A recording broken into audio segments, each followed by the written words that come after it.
فوزیہ اور وہ لڑکا ابھی تک کونے والی ٹیبل پر موجود تھے۔ زرش نے باہر نکلنے سے پہلے ایک بار پھر ان پر نظر ڈالی۔ فاروق چچا آئے تھے۔ اماں سے انہوں نے نواز اور نویرہ کی شادی کی بات کی تھی۔ کافی دیر تک بیٹھے رہنے اور پھر سوچ کر جواب دینے کا کہہ کر چلے گئے تھے۔ اماں نے نبیل بھائی سے رات بات کی تھی۔ انہوں نے ساجد بھائی اور ساجدہ باجی سے صلاح مشورہ کر کے فیصلہ کرنے کو کہا تھا۔ اماں نے صبح ہی دونوں جگہ پر فون کر کے رائے لی تھی۔ دونوں نے کہہ دیا ہے کہ وہ لوگ جیسا مناسب سمجھے کر لیں۔ اماں نے حمید صاحب سے بھی فون پر بات کی تھی۔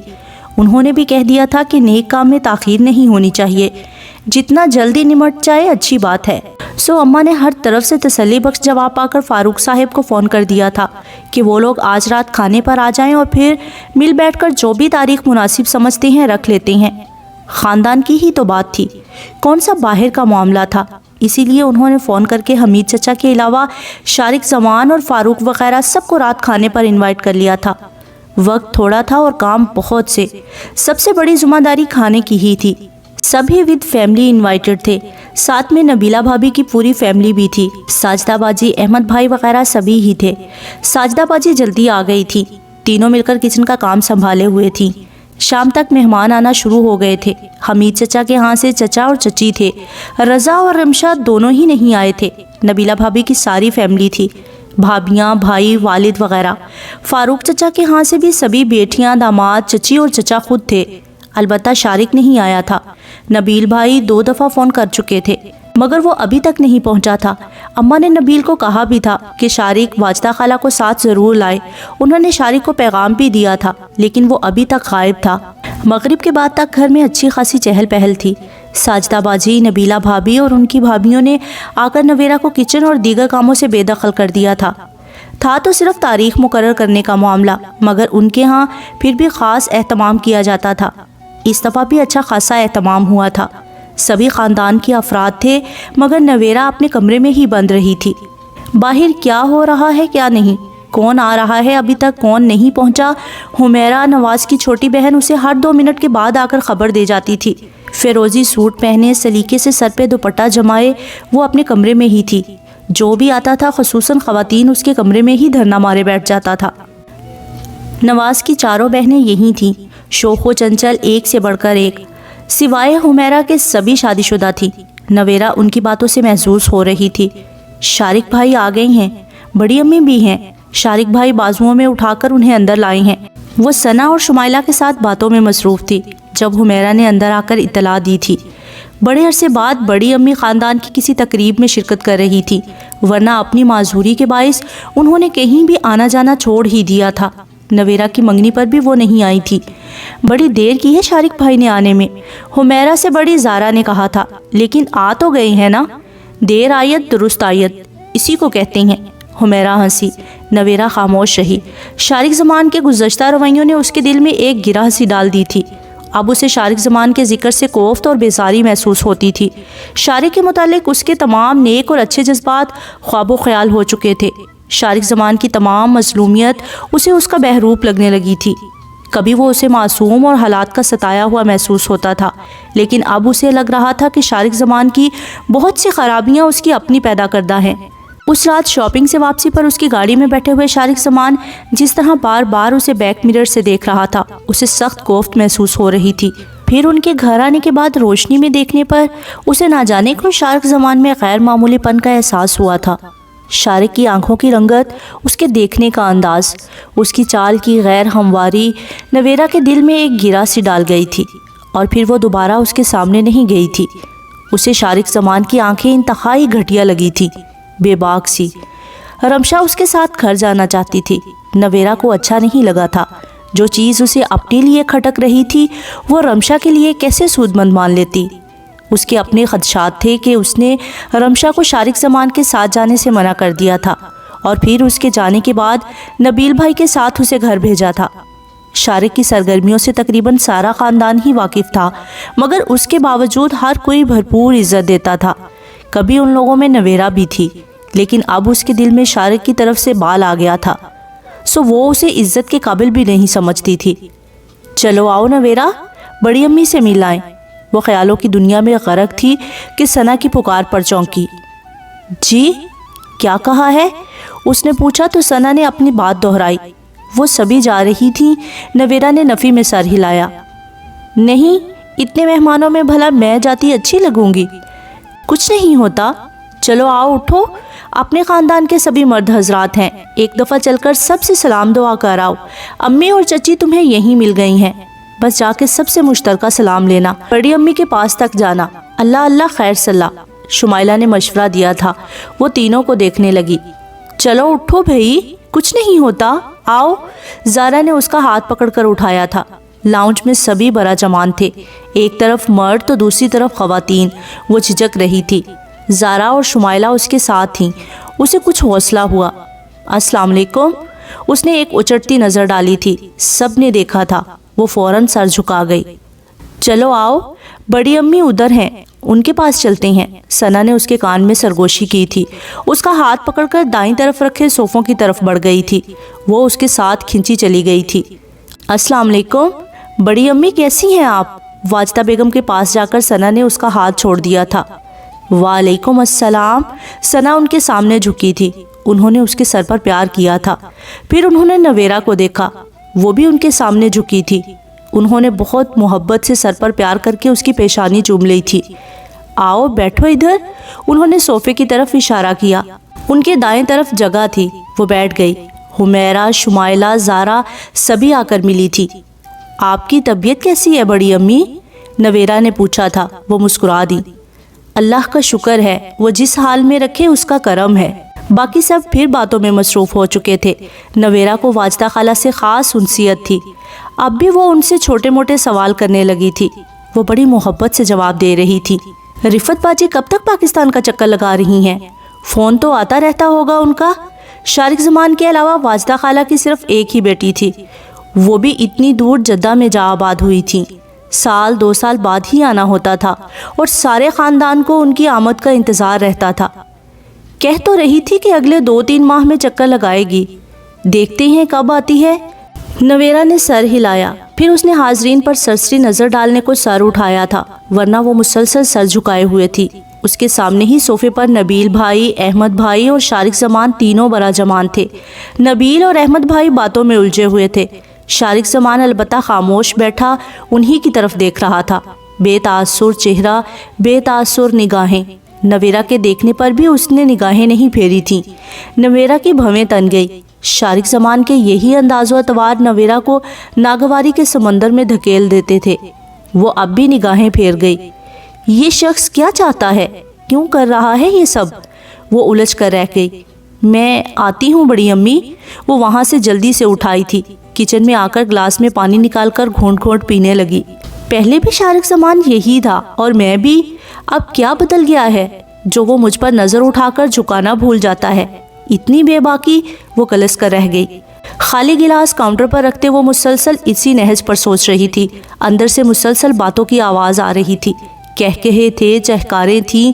نویرا کا دل دوبارہ اندر جانے کو نہ چاہا، وہیں سٹول کھینچ کر بیٹھ گئی۔ اور یہ رضا کیوں نہیں آیا؟ اور نہ ہی رمشا؟ خیریت ہو؟ سبھی ہیں سوائے ان دونوں کے۔ مجھے کال کر کے پتہ تو کروانا چاہیے۔ چچی کہہ رہی تھی کہ موڈ ہوگا تو بعد میں آ جائیں گے۔ اتنا تو وقت ہو گیا ہے، اب کب آئیں گے؟ وہ اٹھ کھڑی ہوئی تھی۔ لاؤنج میں تو سبھی تھے۔ وہ نبیل بھائی کے کمرے میں چلی آئی۔ کال ملائی تو رمشا نے ریسیو کی۔ سلام دعا کے بعد اس نے پوچھا کہ کیوں نہیں آئے دونوں، تو جواباً بہت اکھڑا ہوا انداز تھا۔ آپ کی شادی کی تاریخ ہی تو طے ہونی ہے، ایسی کون سی شاہی تقریب ہے جس میں ہم دونوں کی شرکت بہت لازمی ہے؟ نہایت تلخی تھی زبان میں۔ نویرا حیران ہوئی۔ رمشا کا طنزیہ انداز تو بارہا محسوس ہوا تھا، مگر یہ تلخی، یہ بات کرنے کا کون سا انداز ہے؟ میں نے یوں ہی فون کیا تھا، تم تو… نویرا چپ ہو گئی۔ سوری، لیکن مجھے اسی طرح بولنا آتا ہے۔ رضا کی کمی محسوس ہو رہی ہے تو اس کے موبائل پر کال کرے، ادھر تو کوئی فائدہ نہیں ہوگا سوائے زخموں پر نمک چھڑکنے کے۔ پہلے سے زیادہ جھلا بھنا انداز تھا۔ نویرا گردن ہلا کر رہ گئی۔ رضا سے جھگڑا ہو گیا ہے کسی بات پر؟ اس کی عقل یہیں تک جاتی تھی۔ جھگڑا؟ اس سے کون جھگڑتا ہے؟ اسے تو خوابوں سے فرصت نہیں، نارسائی کا غم منا رہا ہے وہ، اور میں اس سے جھگڑوں گی؟ انتہائی تلخ انداز تھا۔ نویرا کے خاک پلے نہ پڑا۔ تمہاری باتیں میرے سر سے گزر رہی ہیں، نویرا نے کہا تو دوسری طرف وہ ہنستی چلی گئی۔ ہنس کیوں رہی ہو؟